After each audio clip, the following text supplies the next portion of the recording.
Well, hey everybody, Pastor Chris Bunkoff here to give you a training overview on how workflows work inside a planning center. You know, when a new workflow card is assigned to you, you're always going to receive an email from Church in the City. So it's real important that you make sure that you're checking your email on a regular basis if this applies to you.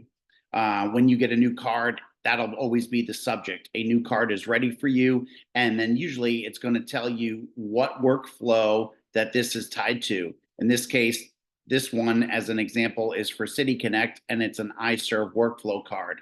And then you can see I have been assigned one new card. And if I was to click on this, you can see that it's going to link me and take me right to the workflow. Today, we're showing a different workflow, but I just wanted to show you what it's going to look like from an email standpoint. So now I'm going to flip my screen and jump over to the workflow that we're going to do the training on today. So inside of workflows, find the right screen here.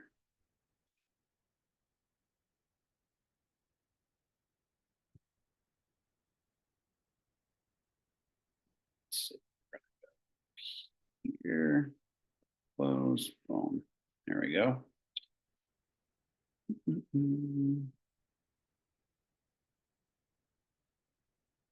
Just close out of this and try it again.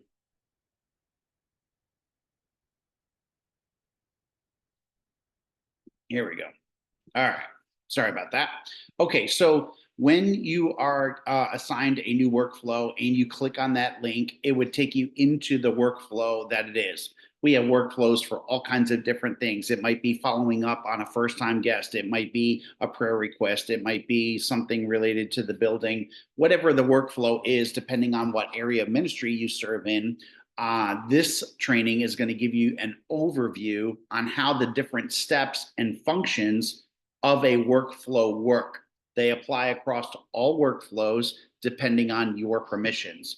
So every time you're assigned a new workflow, you're always going to see that in green in here. And there are several steps. Workflows can be anywhere from 2 or 3 to 5 or 6 steps, depending on what the area of ministry that we're talking about. So in this first workflow, when you click in there, you're going to want to click on the one that's been assigned to you. And so you're going to just click on that and it's going to open up this box. Inside of each one, you're going to be able to see some notes that are specific to that step. So in this one, first off, we just want to invite you to make this declaration over yourself. I declare that I can do all things through Christ who strengthens me. And of course, that's Philippians 4:13. And this training is really designed to give you an overview of the key elements related to workflows to help you be more effective in your area of ministry. Whether you're a department head or a ministry leader or an admin that's assisting a department head or ministry leader, we want to make sure that you know all of the functionality of how workflows work. And of course, every time you complete a step in the workflow, you can simply do that by clicking the green button here, and the card is automatically going to move to step 2. So in this case, I have looked over my notes, I did my declaration, and I can complete the step. So now my card has moved to step 2. If I was to close the card and look in my steps over here, you can see that the green one went from step 1 to step 2. If you're in the card, though, you don't have to close out and do that. It automatically moves. So you can just stay right here on your desktop. This next step is learning how to add an internal note. Internal notes are really helpful way to be able to track conversations that you've had and can be referred back to at any later time. This is really important. When you're adding a note, it's really important that you do not add this to the person's profile. Profile information is available to anybody that has access to our database. And so just to be able to protect people and have a little bit of confidentiality, we want to make sure that you're not adding notes to a person's profile. So down here, you can see there are 3 tabs, 1, 2, and 3. The first tab is add an internal note. And if I was having a conversation with someone, maybe I'm working in the bus ministry and I'm calling them to verify what services that they need a ride for. Is it Sundays or Wednesdays? Is it both? Maybe I'm going through the details of the transportation form and permission slips and all the details. And so I'm taking notes inside of the conversation, right? And as I take those conversation notes, I'm able to save that note by hitting this little button here. You'll notice that when I move my cursor over, it highlights to blue and I can save that note. And when I do, it's going to automatically save the note and I'm done. So in this case, I'm just going to write test and I'm going to save the note. Now, notice I did not check this little box where it says save this note to Chris's profile. You never want to check that box. When you're typing notes, again, make sure that you just hit the save the note.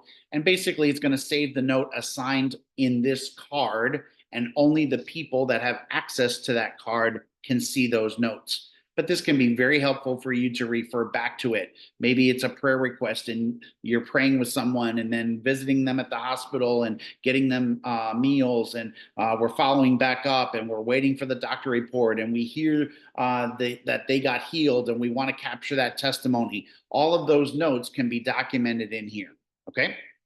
So when I am done, all I have to do is simply complete the step, and it's going to move the card from step 2 to step 3. Now, one of the great things about workflows is that you're able to communicate directly to people who the workflow is. So in this case, workflows give you simple communication by letting you send emails directly from the workflow card. So you don't have to go out to your email browser or whatever to send them an email. You can do it right through Planning Center by simply clicking on the email tab. So I click on the email tab. I'm able to put a subject in here and put that in, and then I'm able to put in the email message. So I put in my email message, and then notice it says type the email and then hit the send email button. And you can again see, just like here, there's that send email button. As soon as I do this, it is going to send a message to the person who had originally submitted the card. So again, somebody submitted a prayer request. It's going to send it to their email automatically, so that way they get that information and it's coming from you using your church CITC email address. Okay, so I'm going to send that email and hit the button. It says yes, send it. I go ahead and send it. Now that message has automatically been sent to that person. I've done that, and so now I can actually complete the step. Now you'll notice here, the email is sent to the person's email and a copy of the message is added to card history. Every card in workflows has a card history. So if you scroll, you're able to see the card history and view. So you'll notice I was able to view the notes that were made previously. I'm able to view the email that was sent to that person. So there's always a record of every transaction inside of the workflow that you can refer back to. This makes it very, very easy. You don't have to try to remember everything in your head, especially as your ministry grows and you're dealing with lots and lots of people. Notes and emails are great because the card history allows you to refer back to those things. So maybe you're going to give that person a follow-up call in a couple of weeks. You may not remember all the details of the conversation. They're going to be safely stored inside of the card history. Okay, so I've sent my email and now I'm going to complete the step, and we are moving on to step number 4. Step number 4 is about performing actions. Like adding a note or sending an email, there are also specific actions that can take place inside of Planning Center. Actions are amazing time savers, and this is a way to be able to, for instance, add someone to your group.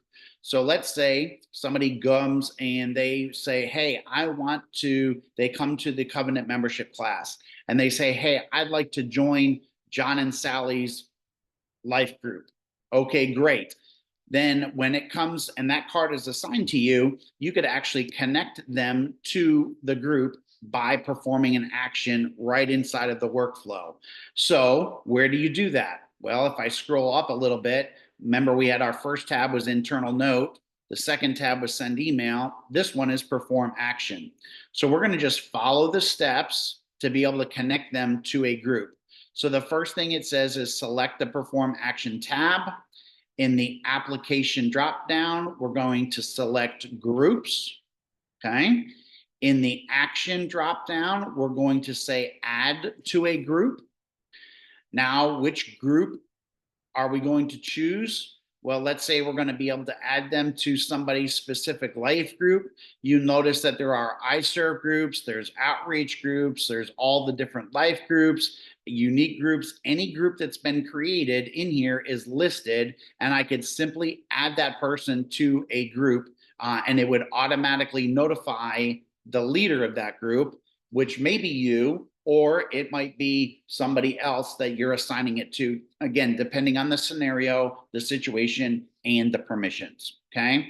So I would, let's just say I'm gonna add, this is myself, so let me add myself to the City Connect group. So I'm gonna go down here, and I'm going to, let's see, unique groups, iServe groups, City Connect.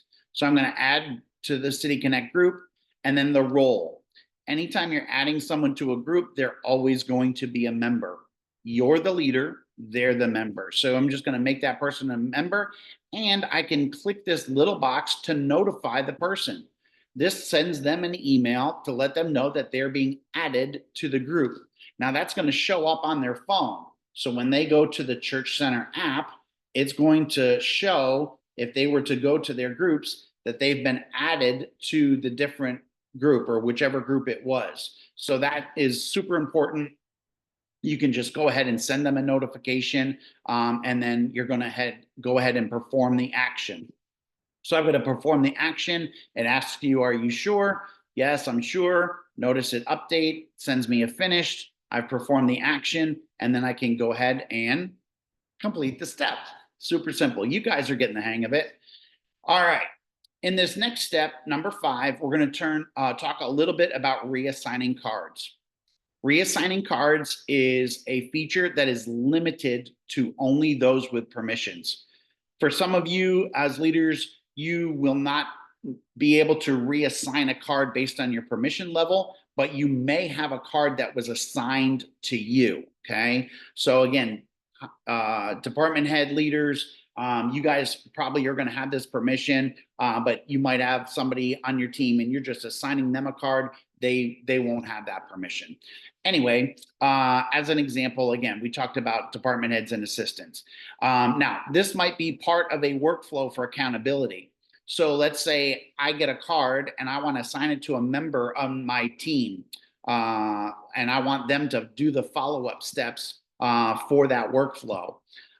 The assigning the card feature gives me a little bit of accountability if they're able to reassign it back to me, or I'm able to track the progress of the card.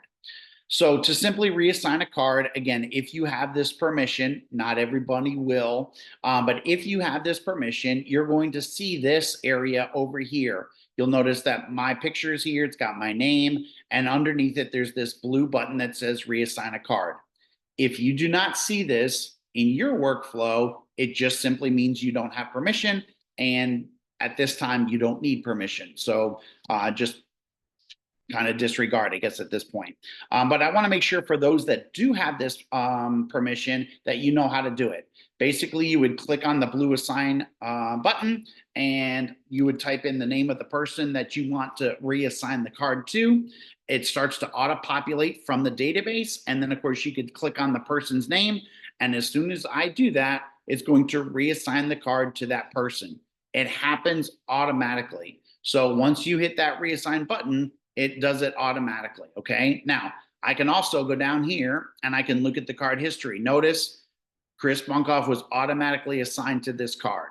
So it just happened just like that, very fast, and reassigning the card. If I reassign this card to Miss Roxanne, I can put Pastor Roxanne in here, and I'm gonna reassign the card to her. And as soon as I do, currently the card is assigned to Roxanne. And again, I can check the card history and it was assigned to her. So I'm going to reassign it back to me. right? Just so that I can keep control of the card and keep it in my wheelhouse. All right. And that's how quickly that happens. So every time you can finish the notes that are in your step, you're always going to make sure that you click on the green complete step button. I do that. And now it's going to automatically move us to step number 6. In this workflow, step number 6, we're learning how to review the card history. Now, I've given you some sneak peeks, but again, the card history is just a way to look back and see all the different notes and transactions that have happened with this specific card. So again, remember, we're handing cards back and forth. We're following up on the cards. We're making sure that cards are being attended to in a timely manner. Most steps inside of a workflow have been given a time frame, and you as a leader, if you've been assigned a card, are going to get automatic emails reminding you that you have cards that need to be completed. So again, you can click on that email, it'll take you back to the workflow, and wherever that card is in those steps, it's going to bring you back to that so that you can continue on. It's very important that we all make sure that we're completing the cards. We want to move them from step 1 to completed in a timely manner. Okay, so let's go down to the card history. So again, we can see that the card was reassigned. We can see that, again, an action was performed. We can see that there was an email that was sent to the person, and we're able to see what that email was. We're able to see notes that were put into the card at any point in time along the way. And so you can see all of the card history is saved inside of this card only, so that only those that can view the card are able to see it. And the card history just keeps track of all of that. This is so great, and just a great way for accountability and follow-up, especially for ministry leaders. And so now we're going to complete the step.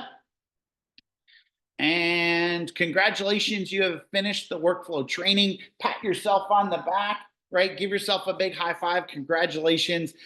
If you do have any further questions about workflows or need to discuss setting up a workflow for your specific area of ministry, please don't hesitate to reach out to myself or Pastor Roxanne. We'd be happy to help you any way we can. Go ahead and complete the step, and you will notice now that it is completely finished. And if I was to close out here, you'll notice there's no green buttons down here. And if I was to click on completed, I can see that my card for me is in the completed folder.